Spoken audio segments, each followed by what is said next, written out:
Alright guys, welcome back to the Fruit of Grisaia. My name is Michael SK, and last time we actually got into some story. Not really about Machina, but about Yuji. Like, it's a little weird. I didn't think we were actually going to get into Yuji stuff, but I thought we were actually going to finally start with Machina.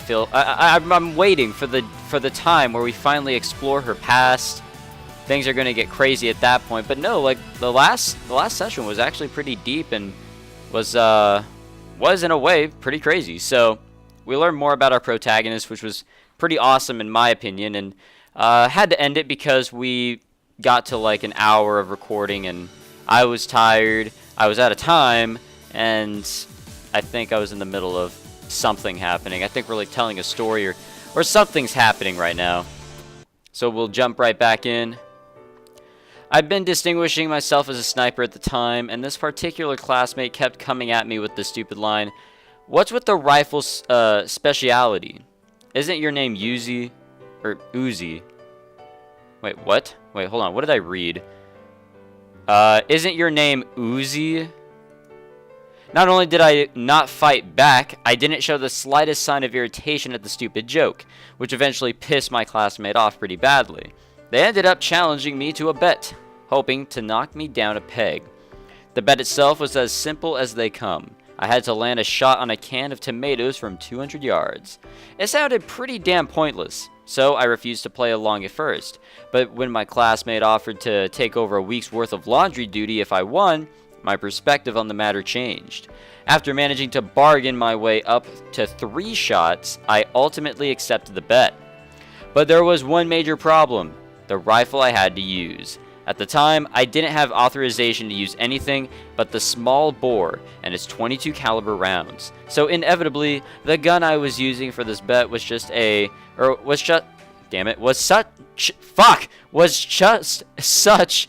.22 LR bolt action rifle. God damn.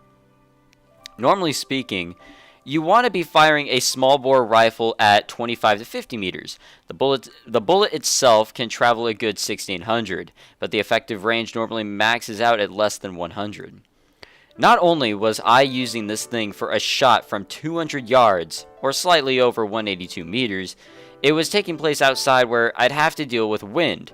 Felt like pretty shitty odds, but on the second round I managed a solid hit. Naturally, that meant I was the winner of our bet, but unfortunately, one of the instructors found out I'd taken the rifle without permission. So instead of a laundry-free week of leisure, I ended up ordered to scrub latrines until shit smelled like daisies. Wow. But apparently the tomato can I shot is still enshrined in the school cafeteria, along with photographic evidence. I'm not trying to get all nostalgic about my wild youth or whatever, but I can't help smiling a little wryly. More at my inability to tell Machina a halfway decent bedtime story than anything else. Well, it worked. But when I finally snapped back to reality, I realized that Machina has closed her eyes and begun mumbling in her sleep. The lengthy trip and weeding in the sun must have tired her out after all. Feeling more than a little relieved, I quietly leave the cabin with my cell phone in hand. Although there is a tower relatively close by, the signal's not particularly good inside the cabin itself. I walk off a little ways until the meter at the top of my screen displays 3 bars. Then call up the contacts list and select Komine Sachi's name. After about 3 rings, she picks up the phone, and instantly, not even bothering to say hello, begins hurling questions at me. Kazami-san desu ka? 今どちらにおられるのです。先ほどから何度かお電話をさせていただいていたのですが。I was predicting something a little crazier. Sorry. The reception's not so great out here. 帰りが遅いので、皆さん心配しておられます。何時頃にお戻りになられますか? Did we tell anyone about this? It kind of seemed like this entire story, like all this happening, like we never talked to anyone else. Right. About that. We're actually still in Yamanashi. Machina's already fallen asleep, so for tonight, we're gonna stay out here. Then head back tomorrow around noon. Oh, wow! That's so spooky. Not like a guy has been staying with 5 women in the same fucking dorm. Sorry for the trouble. but would you mind looking after Machina's crawfish and apple seedling while we're away? お泊まりですか？ Wow, that's so bad. No. The signal's fine. I could hear you the first time. No need to repeat the question 20 decibels louder. 何？今お泊まりって言った？言ったわよね？どういうこと？ホテルに泊まるの？ Wait, that's me cheating. Wait, weren't we just talking? Weren't we just talking to Sachi? What the hell? ゴム使い切るまで帰ってこないってこと？そうなの？そうなんだ。けだもの、ユージ。あんたけだものよ。 I'm glad we never talked to them in this entire, scenario. See, now look what you've done. That noisy blonde's in full squawk. すみません。少々お待ちいただけますか？ Not a problem, I guess. What the fuck?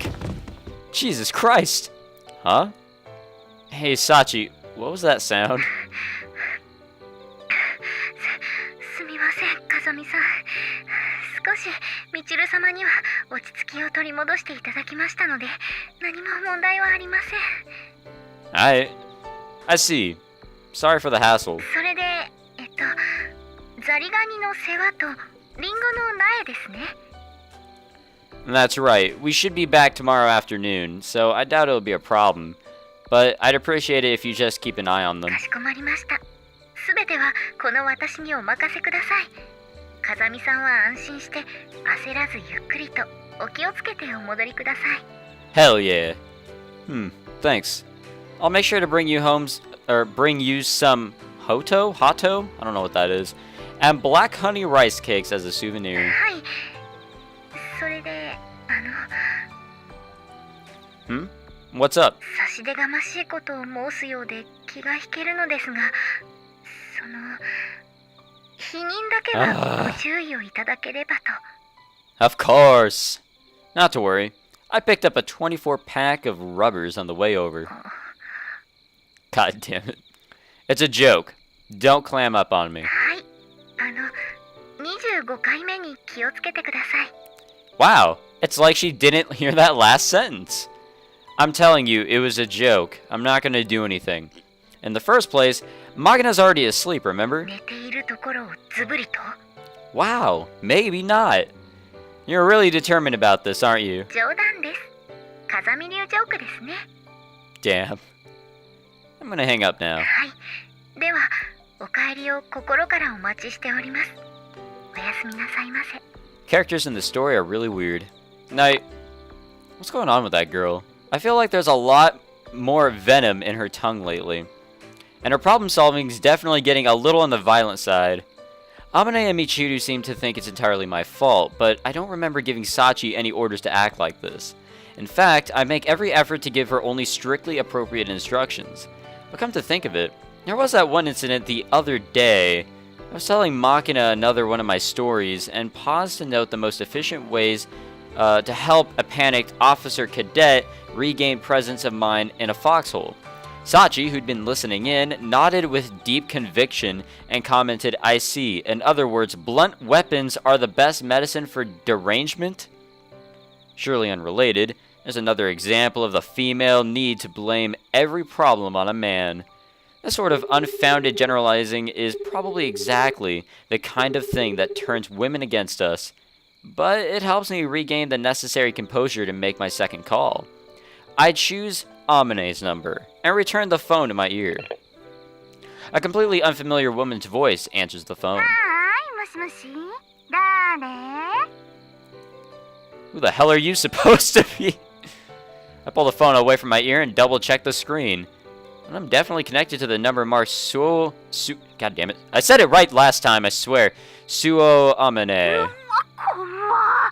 なんや、めっさ怒ってはるけど、どないしょ。ああ、ちょっとやめてよ。それ私の携帯じゃない。返して。ごめんね、彼氏。今、アマネに返すから。 Damn, dude. もしもし？誰？ユージ？ Yeah, that's me. Who the hell was that woman? Is she on morphine? ああ、ごめん。私今こっちの友達とカラオケに来ててさ、男の名前から電話がかかってきたからいたずらしたみたい。Damn, dude. You people aren't dabbling in hard drugs, are す you? るわけないでしょ。っていうか何？電話なんかしてきて珍しい。どうしたの？何かあった？ユージ、愛してる。 Thanks, dude. もううるさい。静かにしてってば。 Amane, my friend, I prescribe a dose of blunt weaponry to the head. は？何言ってんの？ちょっと待って、今部屋出るから。 On the other side of the line, I hear the sound of Amane opening a door and a chorus of shrill voices hooting at her. ごめん、お待たせ。どうしたの？急に私の声が聞きたくなったとか？ Oh, God, no, I'd rather drink bleach. Yeah, that's right. I just had to hear that voice of yours, so I couldn't help giving you a call. Did I make a nuisance of myself? そんなことないけど。 I see. Alright then, enough joking around. Let's get to the main topic. Here's the thing, Amane. Makina and I are currently in Yamanashi. はい？なんで山梨？あ、そっか。お墓参り？ That's right. Came up with the idea pretty suddenly after we saw you off this morning. I borrowed your Bobatoro for the trip. あ、おば太郎ちゃんと動いた？ Yeah, you've been having trouble with the engine suddenly dying on you at random times, right? The CDI is probably the issue. CDI って言われても私にはわかんないけど。 Why own a motorcycle if you don't know anything about it? But then again, I guess someone can ask me, like, why do I own a car if I don't know anything about it? Or don't know anything about cars in general. It's like when you own a PC, but you don't know how a PC works. Or you don't know what the components do, or what they are. Forget what I said for the past 30 seconds. You're riding a hot rod and you don't even know that much? だって改造したの私じゃないもの。っていうか、あの状態でバイク屋さんから買ったのよ。 What kind of store would sell a ridiculous lowrider like that? 16の時に免許取って、なんかいいのないかなって近所のバイク屋さんに行ったら、ちょうどそのお店の店員さんが大型に乗り換えるって話でね。前に乗ってたやつを安く売ってくれるって言うから、何も考えないで買っちゃったのよね。 Wow, that's so smart. でもまあ、原因が分かってよかったわ。なんか信号待ちしてる時とか、突然ストンと止まっちゃって、30分くらい冷まさないとエンジンがかかんないから困ってたのよ。 The wiring inside the CDI is probably swelling from the heat, disconnecting it temporarily. なるほどね。修理したらいくらぐらいかかるのかな。 I'm not a motorcycle mechanic. I can't tell you that much. いいわ。おば太郎は貸してあげるから、気をつけて乗るのよ。Yeah. Yeah, understood. I won't do anything stupid. マキナはどうしてるの？ちゃんとご飯食べてる？ Well, let's see. For lunch we had cinnamon rolls and pumpkin bread machina baked. Dinner was ramen and fried rice. ちょっと、全然野菜を食べてないじゃない。約束と違うじゃないのよ。 Wow, dude, it's not like you need to always eat vegetables to live.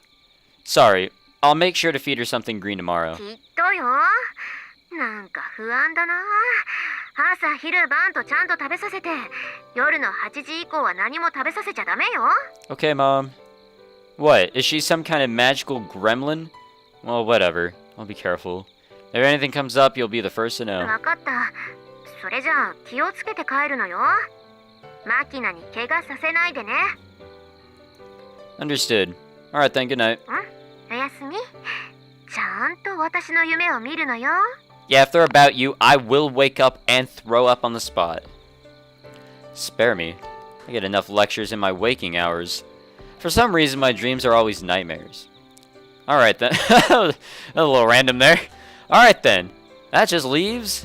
I scroll down to JB's name on my phone's contact list and press the call button. I have to say though, I'm a man of many callers. The trip eternally, sure. Shit, I know this word. Whatever. I know it, but I can't pronounce it. I submitted to JB earlier. Didn't include any reference to staying the night away from my post. I'm sure they're aware that I'm still in Yamanashi from tracking the GPS on my other cell phone, but that doesn't mean I can get away with completely blowing off the formalities.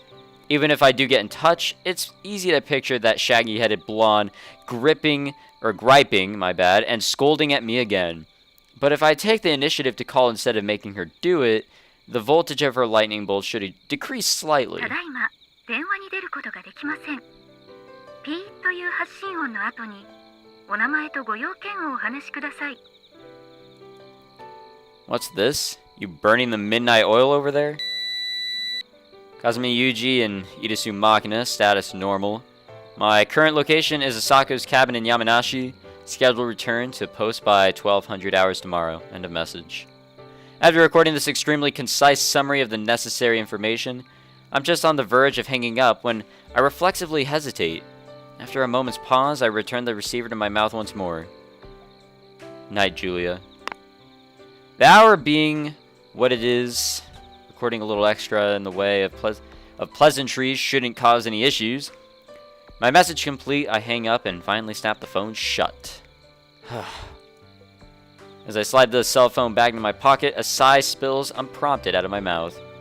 In the isolated mountain night, the only sounds are the rustling of trees in the wind and the chirping of insects reveling in summer, or reveling, or whatever the word that was. Whatever the fuck that word was, alright. I don't mind not hearing people or their machines in the least, but the bugs are fairly noisy in their own right. That said, it just makes you feel anxious when things get too quiet. Human beings are pretty hard to please. Hearing nothing but the sounds you make yourself is a genuinely terrifying thing. There was a time years ago when I woke up half buried under a pile of soil and sand, unable to remember how I'd come to be there.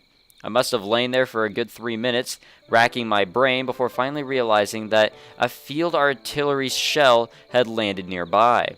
Pushed away violently by the man behind me, I'd fallen roughly into my foxhole as dirt rained down.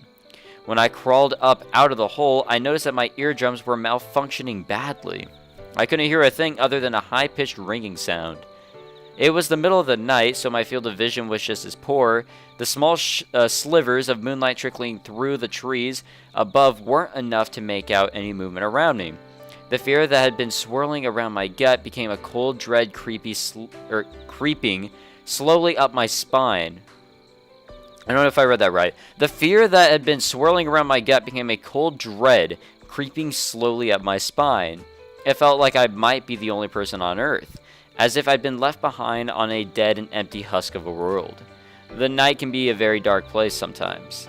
When I'm facing it alone, I always remember that moment.